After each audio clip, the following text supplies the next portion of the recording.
sve one koji su prije mene bili pozdravljeni. Tako da ne pobrajam Boga se. Želim dobar dan. Evo ja ću se uključiti sa nekoliko svojih observacija. Je jedna diskusiju moga prethodnika, samo jednu konstataciju, da prije 5 godina ili 4,5 godine na ovu temu Brodotrogira, stanje u Brodotrogiru je smijenjen gradonačelnik, nije upravo što je razmijenjen. Tome onda je gradonačelnik odgovara za stanje u Brodogradilištu. I kao jedan od razloga je bila smjena gradonačelnika i njegovog poglavarstva. Neko je ipak odgovarao na Ana, dobro. Mislim da nije upitna potpora ovom programu restrukturiranja Brodotrogira, ali prvenstveno zbog toga što nema druge alternative ili ona možda u ovom momentu najpovoljnija, odnosno najmanje pogubna. I mislim da je ono točno što je direktor kazao, da je sva dosadašnja nastojanja koja su išla u pravcu, bilo je od onih početnih 90. godina pa na ovamo, svake godine na drugi način. Vrlo je težak zadatak, mogu to kazati da sam sudjelovao u dijelu radnje oko sanacije u vremenu mandata policijske vlasti, pa mislim da će i ovaj put to biti mukotrpan posao, vrlo rizičnog rezultata i uz vrlo velike pritiske sa svih strana i mislim da je ovaj put zbog ulaska u Europsku uniju to puno teže i puno rizičnije.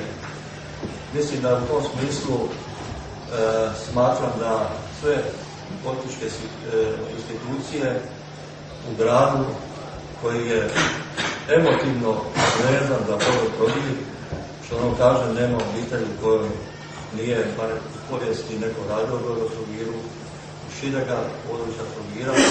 Mislim da tu, bez obzira na moguće razlike, smatram da bi trebalo dati podršku i biti zajedno u tomu.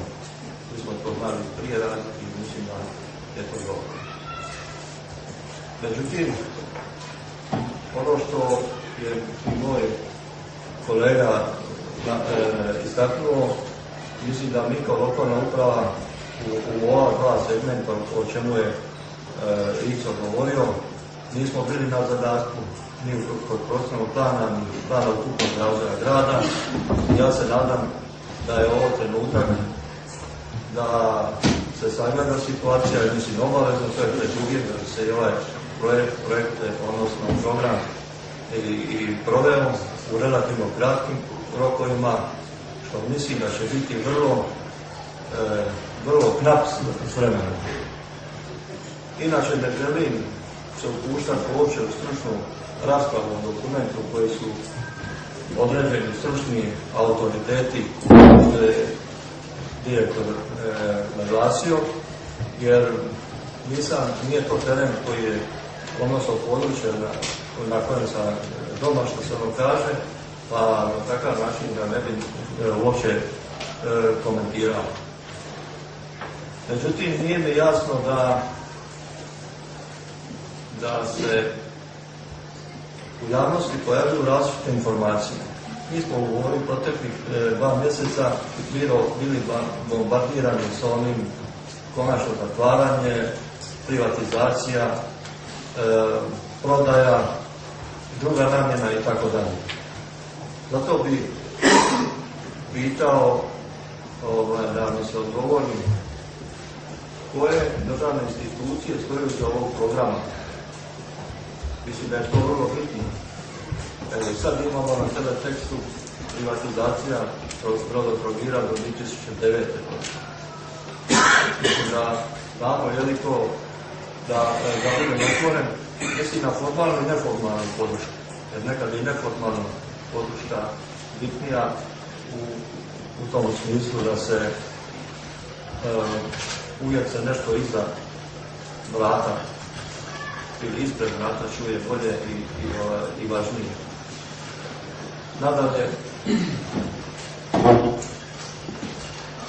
mislim da ovaj program ima vremenski malo prostora za realizaciju.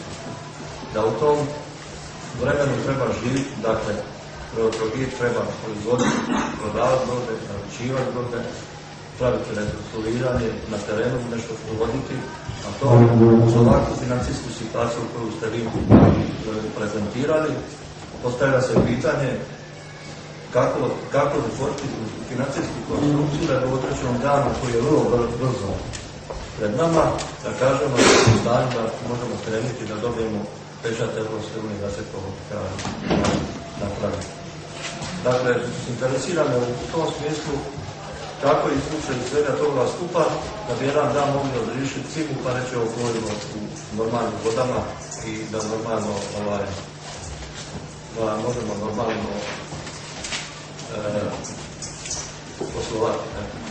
Evo, ja ću s ovim zaključiti, ja želim da ovo uspije, da nam tu stvarno skinemo s dnevnog reda, kako bi rekao, nećemo nikad skinuti s dnevnog reda, da možemo reći, evo, spasiti.